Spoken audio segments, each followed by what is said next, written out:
Sometimes you stumble across a demo in the black metal space that you feel is worth talking about. So that is what we are going to do today. Welcome to the Crypt of Wax, where we cover the latest, what seems to be black metal releases now. The channel has organically grown. Yeah, we're just doing black metal, aren't Yeah, we? yeah. So if you do like Come on. underground black metal, it seems to be, hit that subscribe button because this is the place to find it all out.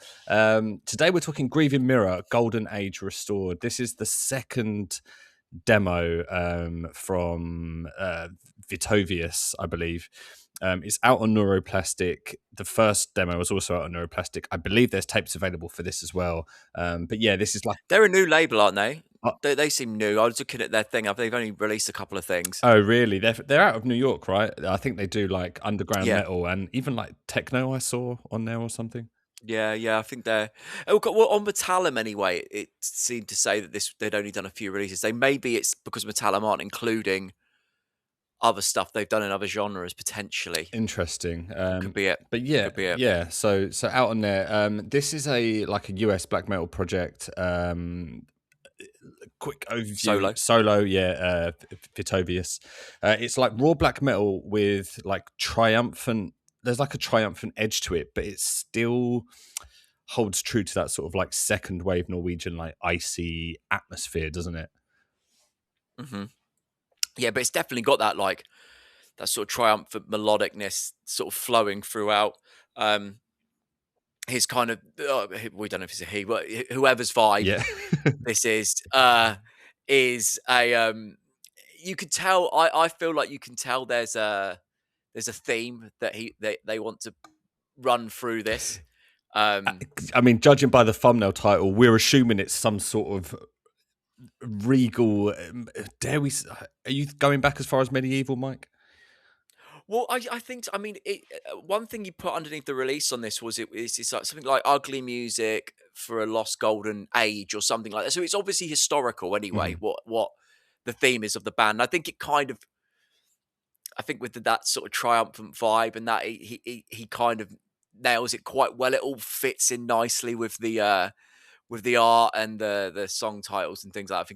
I think it all works well. It does. It does. This isn't your more like super uplifting, triumphant stuff like we covered Autumn Strife and like likened that to Heraldic Yeah. Blaze. But there is sort of elements of that kind of in between. But I don't know. It's sort of like it's evil and it's dark and like the production is very lo-fi and like but there's still a lot of clarity and it's still bright and it is still like uplifting and but all within the same breath. It's not like, oh, here's an evil part, now here's a uplifting part. No, the flow's really cool. Yeah, I mean, I love I love this sort of sound. This is probably my favorite sort of sound at the moment in black metal. I love this kind of. It's melodic, but it's not too cheesy or anything like that. It's all doing everything just the right amount. yeah, it flirts the line, And doesn't it, Mike? it floats the line, yeah, and it does it really really well. Um, I mean, looking at the songs, one thing I noticed straight away, and yeah, you kind of with a lot of this sort of stuff anyway, you almost have to adjust to the production. Um, my initial thoughts were, wow, it's quite thin in the sense that it's not very layered. It often sounds just like drums, one guitar, and vocals. But I did notice there were parts where they had doubled up guitars because there was like a lead section and you could still hear chords behind it. But in general, it does sound almost like it is just those elements that sort of makes up the songs. I like that though. I think that worked really. Yeah, I Yeah, do. I do. It just took me a minute to adjust to it because I'm always kind of used to, even with more raw or black metal stuff, that there is kind of double track guitars. There might be a bass guitar hidden somewhere in the mix as well, and you might have synths kind of coming in and out. But this is quite stripped back, and it's actually quite refreshing in a way. yeah, very stripped back. I love the production on this. I think the vocals are really they sit so nicely in the mix, and they're not your kind of like shrieky higher No, register black metal vocal. They're a bit more like kind of lower in the throat, but almost a bit spoken in a way as well. But yeah, it works really well within the songs. So there's only like 3 bulky songs on here, and then there's a sort of like a synth ender. So there's not too much to actually get through. So it's definitely worth go checking this out. But it starts off track one, Temple Purity. The guitar work on it almost sounds a little bit discordant when it starts, doesn't it? There's that kind of like picked out Yeah. riffy motif section. Definitely two guitars going on there, but there is a sort of discordance layer to it, but without being like overtly off, if that makes sense. I know what you mean. I'm going to sound really stupid here, but could you hear any sort of weird notes in places that I don't know if there was any kind of tapping. I don't think there was that, but there was these weird notes, and I was listening to this when I was driving around, and I honestly thought I could hear distant car horns. Right, That would but I definitely could be hear it your in car, not the track. no, no, no, no, because I then put it on again. I was like, I could hear it again. It was really odd, but it to me it might have been like so much kind of like ghost notes or something like that that in places that were like Oh, I see what I you don't mean. know. There was some You mean kind of like an imperfection in the playing that sort of like makes a noise when it comes through, like that kind of yeah, thing. I don't know. Yeah, I don't know what it was. It just sounded a bit like distant car horns. I was freaked. I sort of kept looking rounds like that when I was driving, listening to Not it. very time appropriate for the theming. No, no, no, no, no. Exactly, the golden age of the early automobile industry in the Middle Ages. Yeah. But yeah, I thought one thing that I like that they do is there's each song is quite simple. There's maybe like three riffs in the whole Yeah, song, but and it'll be like intro riff that will probably repeat at the end, and then there'll be like a middle section of two different riffs. But it's the drums that sort of give life to these riffs. There'll be like three or four almost different drum parts within that one section that kind of just give legs to the part.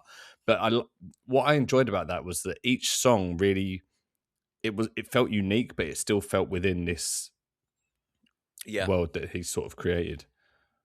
Well, yeah, because it did feel like parts were changing, even though they weren't really outside of the drums. Yeah, So you had that mixture of the cohesion there with enough variation to keep you interested. And it didn't fit. Yeah, you're right. They were very simple in that regard, but you didn't necessarily notice it no, as much, considering, as I was saying earlier, like there wasn't that many layers going on musically either. It was all quite stripped back as well. So it's kind of it's quite impressive to be able to do that without having to feel the need to layer on three or four guitars or put synths over all of this kind of bits to make that variation. yeah, agreed. I guess moving into track two, "Splendor of the Royal Court." This was my standout song, I think.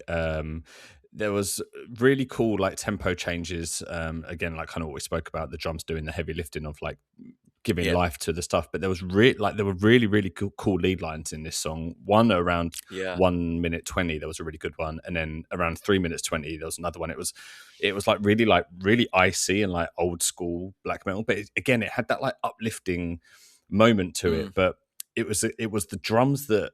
So like this came at the end section and it was quite slow, and then the drums sort of double timed as the lead came in, yeah. and I love that yeah, bit. it was great. But then they double timed again. They picked up again for the very end bit, and it gave even more life to that kind of riff. That he like really got bang for the buck out Yeah, of that moment with the drum changes.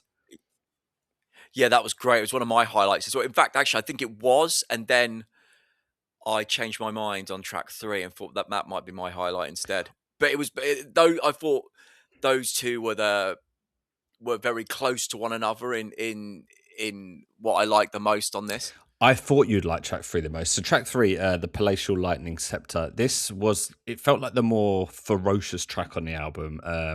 There Yeah, was like, it was evident in kind of like the pacing and the riffs. There was a moment around 2 minutes 30. It went really, I don't want to say aggressive, but it had like a real punk energy to it. And there yeah. was like an old school hardcore feel when the beat kind of double timed again after that. And I thought, oh, Mike's going to really love this moment.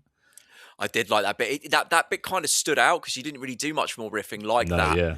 But it was a nice moment to have in the demo because it felt like it was injecting something a bit different in there, Yeah, you know? yeah, yeah. Yeah, that's what I was saying about each track had that kind of individuality, but still it Yeah, didn't even though it stuck out, it wasn't like, "Ooh, that sounds like it shouldn't be there." It sort of worked within the yeah, context of it all. And then, yeah, then you had this track 4. It was like a synth ender. It starts off with these kind of really 70s analog sounding synths going on, but then, loved it. yeah, it was great. But then the lead line that came in, it had almost a chiptune quality to it. It really reminded me of like a JRPG kind of, Yeah. like you've just completed a quest and this kind of like music is playing on. It was really cool. I'd be really keen to know if he does a full length, which I hope happens, because this was really great. If there's going to be like synth interludes like tucked in between each, because this was really good. See, this is, and it's not a criticism, but I just got to when that I heard that, I was like, I want a bit more of this. I thought he could have done even on this demo like an intro one at least. I mean, you could easily have done like an intro, an interlude in the middle, and one at the end, Yeah, it could have and been really like a padded it out with that, and I would have absolutely loved it. yeah, it Yeah, could have been like a mini album, mini like EP yeah, almost yeah, in a way, right? yeah. Yeah, really, really excited to see what comes next. I couldn't find anything online about this project really. No socials, no. The Bandcamp is only through Neuro Plastic. I don't even think they've got their own Bandcamp. So yes, No, this is a new thing as well, isn't it? Because the other demo was only last year, wasn't it? So it's that, and yeah, then this yeah, one. August last year as well. So this has all kind of happened within a Yeah, space of what, like 6-7 months. But yeah, yeah. really cool. Like, really, definitely go check this one out. If you got to this point in this video, then you probably are keen to hear what this sounds like. So go check it out, and let us know what you did think of it. If you like what you heard, give a like, because it helps us out a lot. And yeah, like I said, if you want to hear kind of our take on underground black metal, then give us a subscribe. We've had videos every Wednesday and Friday covering the latest metal releases, and we will hopefully catch you in the next one.